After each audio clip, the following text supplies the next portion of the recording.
There are three indispensable people without whom none of us would be here tonight, and that starts with the person who created Indiana Jones, George Lucas. The person who is Indiana Jones, Harrison Ford. And the person whose is the glue to all five of these films that gave us all of our rhythm and all of our melody, the great maestro, John Williams.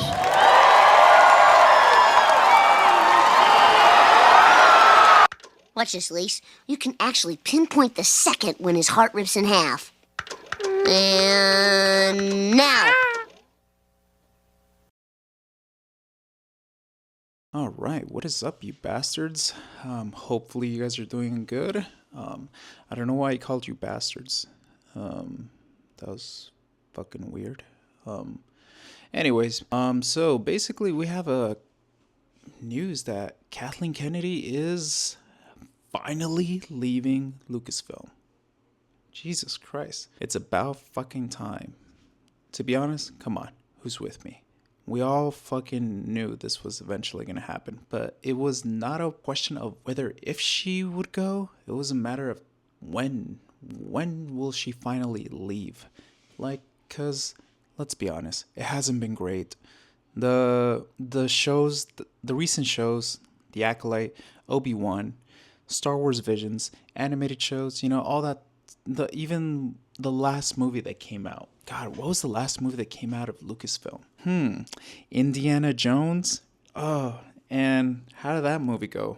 You don't think about Indiana Jones as being associated with Lucasfilm, but that was produced by Lucasfilm. And that movie, I never went to go see it. I didn't want to waste my money. I'm really picky about what movies I want to see. And, you know, because it's money that I'm spending to go see. I mean, fuck. Jeez, you seen how expensive things are lately? Hell no. And so basically, the track record with Kathleen Kennedy hasn't been that great. It really hasn't. I mean, the ratio of good films versus bad films, I mean, you can kind of see, depending on who you talk to, it kind of depends. You know, some people might love everything that she has done within Lucasfilm. Let me emphasize within Lucasfilm, because she does have a executive producing role in older movies. You know, she has done so much for the movie industry, especially in the 80s with, you know, E.T., the extraterrestrial, I think Goonies, all those great classic Steven Spielberg movies, and even all the Indiana Jones movies. And those were all great. And she was responsible, you know, she was the go-to person to go to for like, to get stuff that you needed to, you know. She was a producer. She was an executive producer. She was the one that was, you know, she was the go-to person to get things done. If you needed things for the sets, if you needed things for this or needed things for that, money to get, you know, if you needed money for certain things that you just knew couldn't get done, Kathleen Kennedy was the person to get things done, to get the money out of whatever place she needed to get it from to get the movie done. She was the person. She was responsible. And honestly, I don't know how much of an impact she has on the movies itself, but she definitely had an impact enough to where, like, hey, the movie got done because of her role as an executive producer. I mean, a producer. I mean, think about the word produce. You're producing. And so she had a lot of input in movies like that. And they were great. We love those movies. They're classics.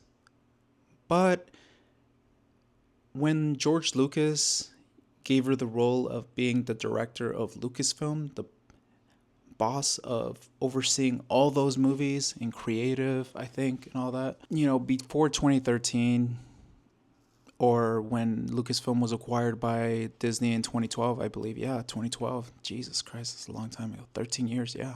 We had no idea about what Kathleen Kennedy could do or what would she do with Star Wars.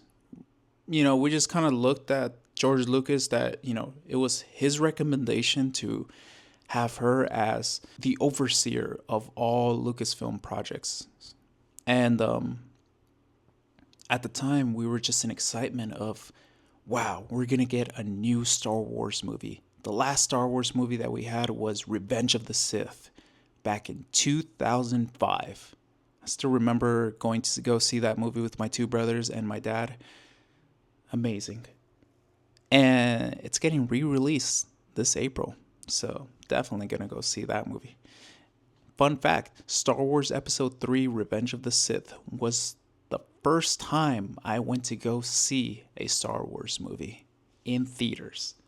So it holds a special place in my heart.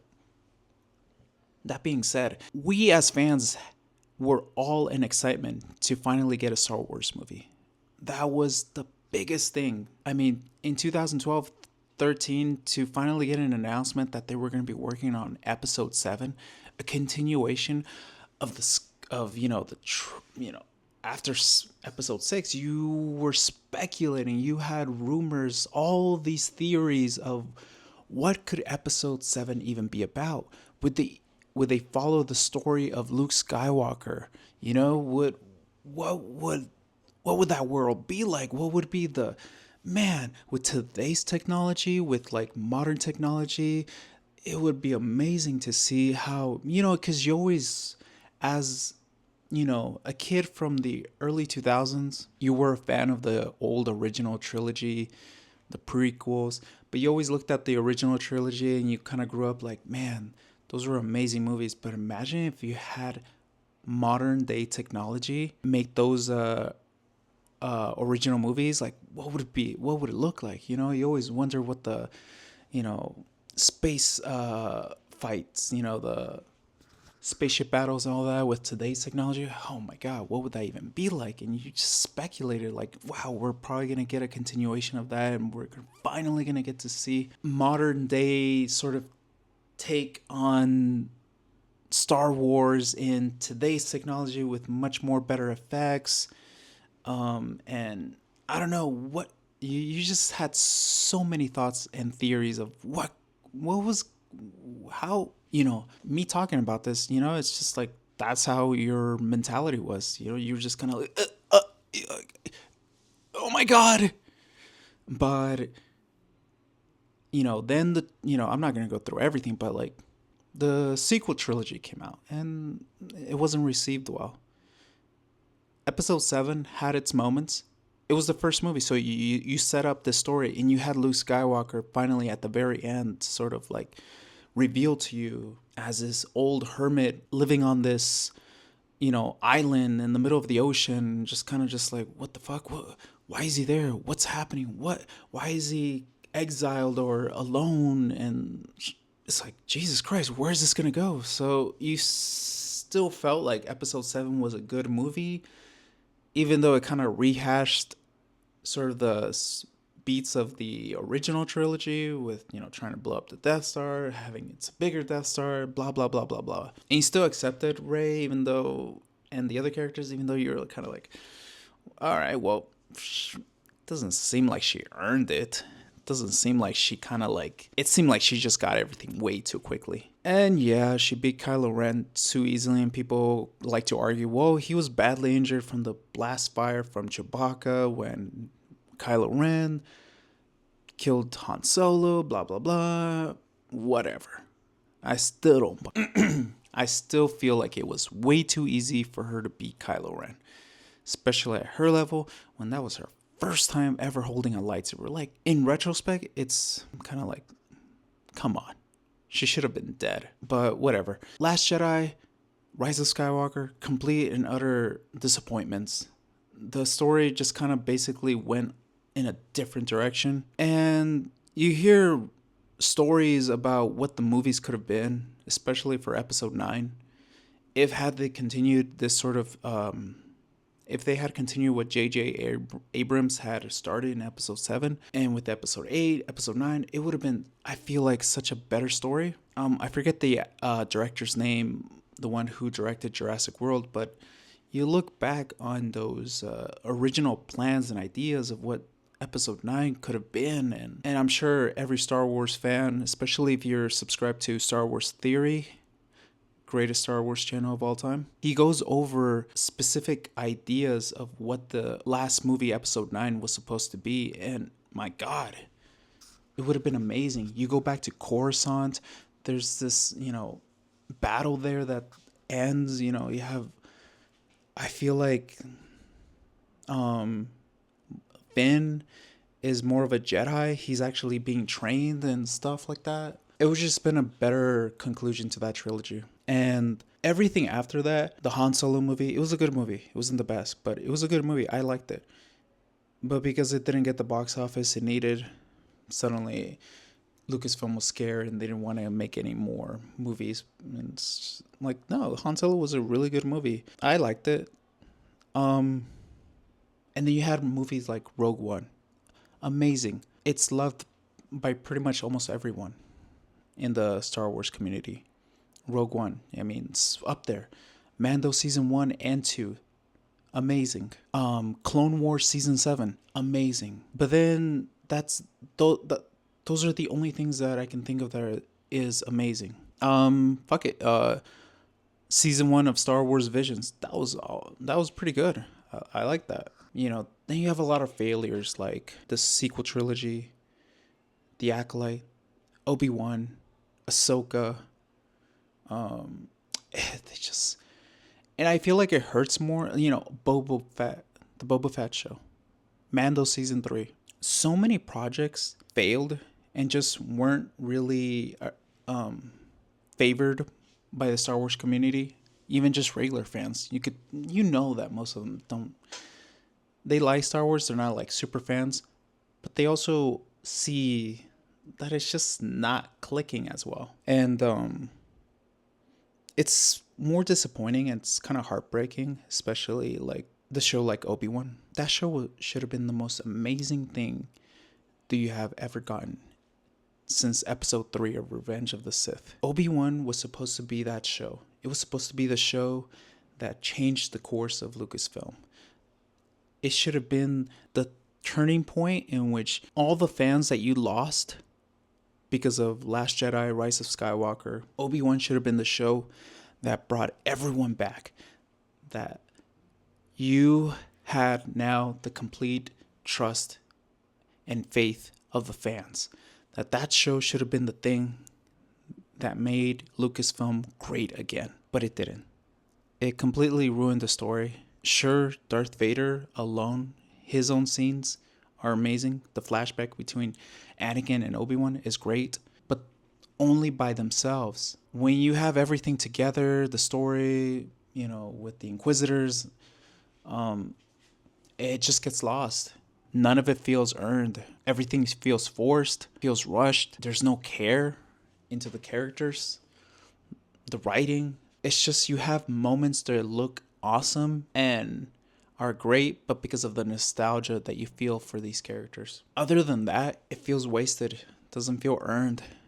And you're kind of left disappointed. Like, okay, that was cool, but you're not like fucking going crazy over it. And let's be honest, that's not how you feel about Star Wars right now. You're not going crazy over Star Wars.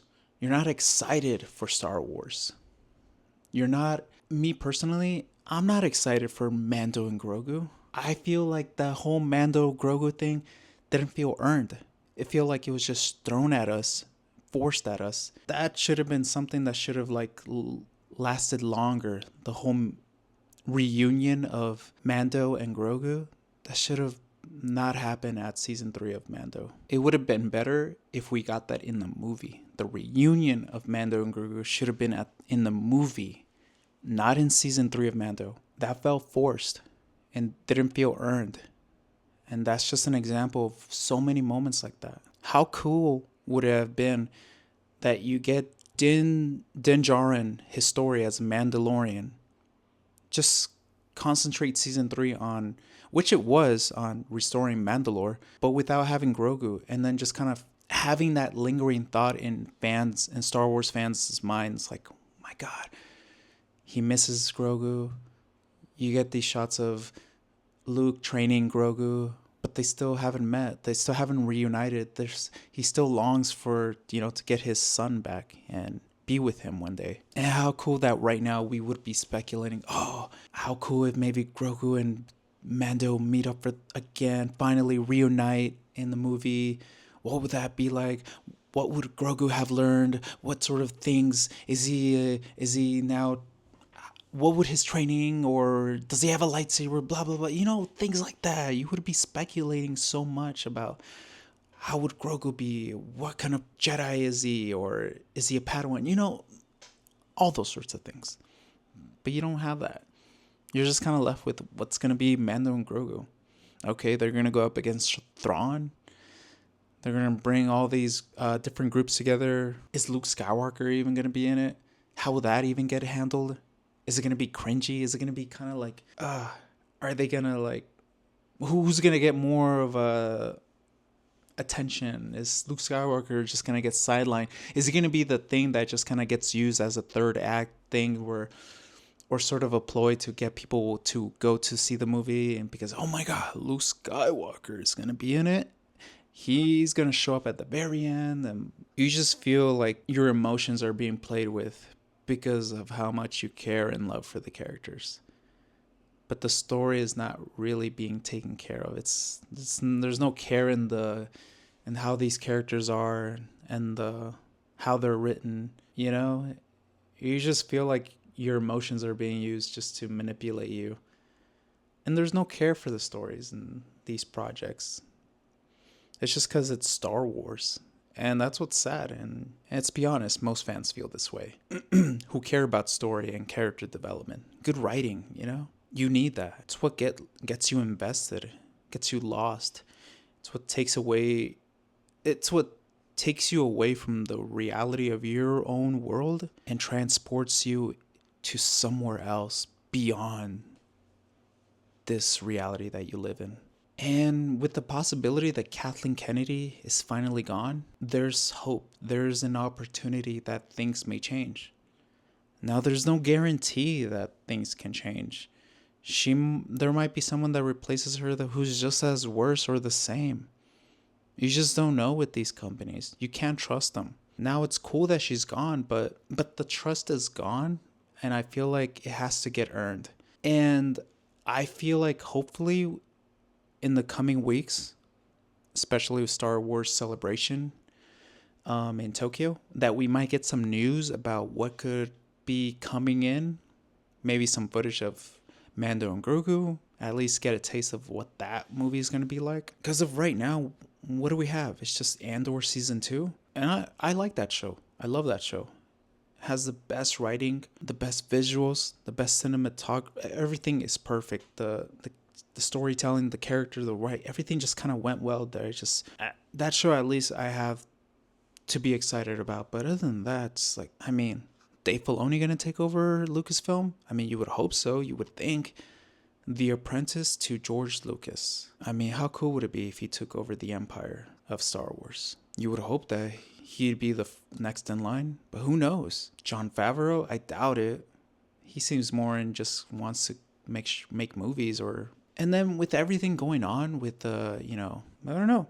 I don't want to get political, but everything going on with like the left versus right, woke, everything. Everyone is steering towards bringing back things to normality, common sense. And I'm hoping that Disney understands this and brings everything back to normality. People want good stories. People want good writing. They want to see things on the big screen that mean something, that speaks to them, and doesn't just feel like some advertisement or some propaganda to push some sort of narrative or political thing. But they want to be transported to another world with characters and stories that speaks to them. That's what we want. And we can only hope that with Kathleen Kennedy stepping down or getting fired, who knows what the deal is. You can only speculate. My theory is that with the failures of the most recent projects, it's safe to say that Disney probably is, wants to go in a different direction. and not have Kathleen Kennedy. It only makes sense as a business thing. If you can remove Kathleen Kennedy and maybe replace her with someone who will better steer the company in a better direction, it benefits the company overall. Because you can have, if a different person produces better movies, better shows, there's more better box office, there's more money, more revenue. And with that, Kathleen Kennedy, the viewership is down, and The Acolyte, Skeleton Crew. I know personally, for myself, I unsubscribe from Disney Plus. I don't have a subscription. Obviously, that's gonna change when Daredevil comes out, but then I'm gonna unsubscribe, cancel my membership, and most people do that. And right now, at this point, we can only hope that everything will be for the best. That someone will come in that's right for the job, that loves Star Wars, that cares about these characters and the IP itself. They will see what has been missing. They will see what has been wrong, and they will make the necessary changes fast. They're not gonna fucking wait, because what you want to do is gain the trust of the fans. You want to tell them, you want to communicate, because if they could just communicate to us, we understand we did wrong. We weren't hearing the fans. We understand that we screwed up. We failed. If they could at least acknowledge things like that hey, we weren't going in the direction we thought we were going, and we know that now. We see that we were failing, and we want to change that. We want to do better for you, for the fans, for Star Wars fans.